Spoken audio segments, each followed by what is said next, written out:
¿Qué pasa cuando no siento amar a Dios? Es muy posible que dentro de los contextos cristianos muchas veces se diga tienes que amar a Dios. Y esto puede parecer complicado de entender y complicado de aplicar.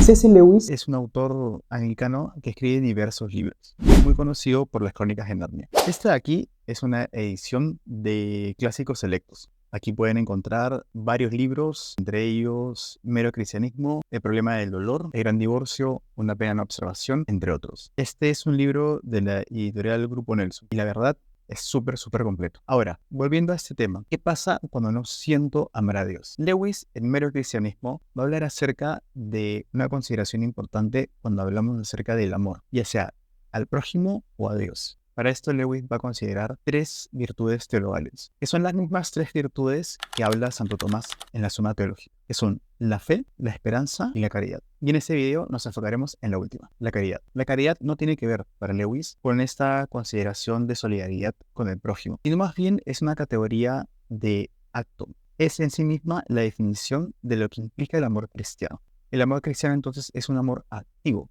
que a su vez es desinteresado. Y es desinteresado porque no busca a la persona como un medio, sino a la persona como un fin en sí mismo.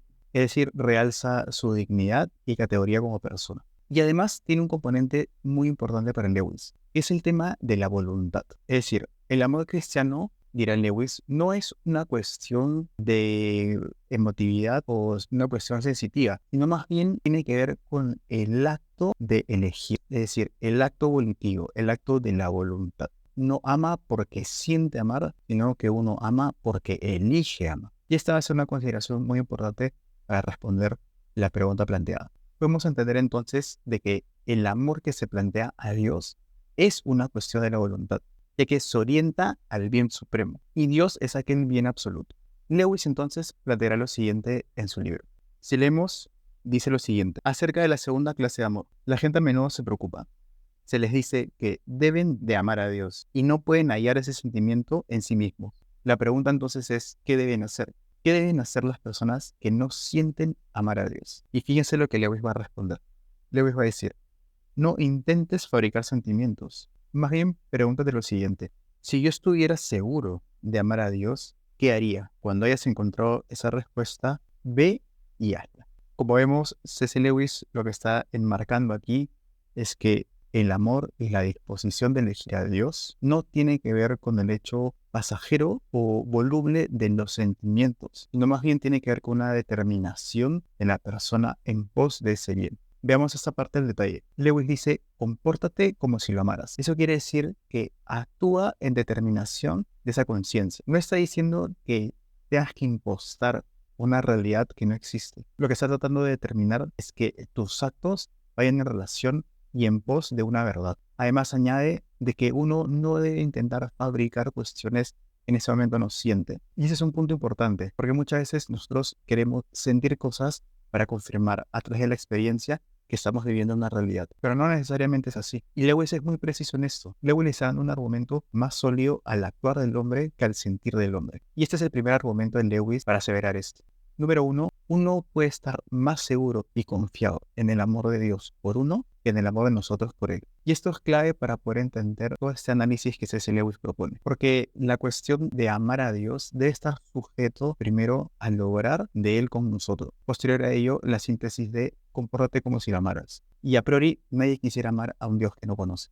Entonces Lewis parte del hecho de decir, ok, primero hay que entender quién es Dios como bien supremo y a su vez entender de que nuestro comportamiento al Dios ser este ser debe estar orientado y dirigido. Y la forma de poder comprobar que nuestro amor por Él es real es a través del comportamiento humano, porque el hacer el bien no se condiciona con los sentimientos, simplemente se hace, se vive. Punto número 2, Lewis dirá que los sentimientos vienen y van y que los sentimientos importan, pero no importan tanto cuando se trata de poder amar a Dios. Eso quiere decir que Lewis le está dando una categoría importante a la voluntad del ser humano, no solamente a la parte sensible. Ojo, esto no quiere decir que Lewis esté disociando a la persona y partiéndola entre su parte emocional y su parte racional. Lo que está diciendo es que la parte sensitiva o sensible debe estar sujeta a la razón y a la voluntad del hombre. Es lo mismo que sucede cuando sabes que tienes que hacer lo bueno, pero no deseas o sientes hacerlo. Hay un deber ser, y ese deber ser debe estar orientado al bien. y el bien es algo que uno debe perseguir, independientemente de lo que pueda sentir en ese momento. Lewis enfatiza que el amor entre el prójimo y el amor a Dios es una cuestión de poder decidir. Y esa es una cuestión interesante. De hecho, Aristóteles habla mucho acerca de la conexión que existe entre voluntad, libertad y virtud. El hombre es libre porque es responsable de su actuar y se mueve desde su propia interioridad. Los actos son actos del individuo, por eso es que son actos individuales y uno puede hacerse responsable del accionar que ocurre. Y la voluntad es la posibilidad de poder elegir a través de esa libertad. Lo interesante es que el hombre, según Aristóteles, al elegir también se elige, porque uno se va convirtiendo en aquello que escoge. C.S. Lewis parece pensar similar, de que el amor a Dios y al prójimo es un acto de la voluntad. Lewis cierra esta idea diciendo de que si intentamos hacer su voluntad, es decir, el amar y buscar el bien, entonces estamos obedeciendo los mandamientos. ¿Y por qué la voluntad de Dios debería ser algo que el ser humano debería perseguir libremente? Porque se entiende justamente que Dios es aquello bueno, y lo bueno siempre es elegible. Finalmente, Lewis nos dirá de que el amor de Dios es un amor confiable, porque es un amor que no se fatiga, como el de nosotros. Nosotros podemos dudar en relación a nuestra determinación, a nuestros sentimientos, a nuestro actuar, pero el amor de Dios por nosotros no es así. Y eso también resuena mucho con la idea judeocristiana de que la fe sin obras es muerta, y la fe se hace efectiva justamente cuando el ser humano dispone su libertad para poder elegir acto volitivo del bien y amar. Para Lewis, amar a Dios es